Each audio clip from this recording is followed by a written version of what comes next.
పిల్లలు, ఇప్పుడు మీరు చిటుకు లటుకు మధ్య జరిగే సంభాషణను చూస్తారు.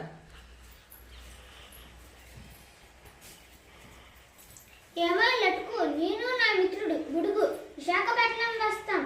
దేని మీద వస్తాము తెలుసా? బస్సు మీద కాదు, కారు మీద కాదు, రైలు మీద కాదు, మరి విమానం మీద?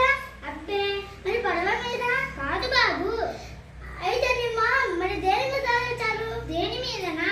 మేము రోడ్డు మీద వస్తాము. ఓహో అలాగా.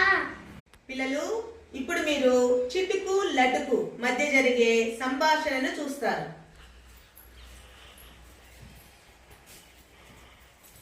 ఏమో లటుకు,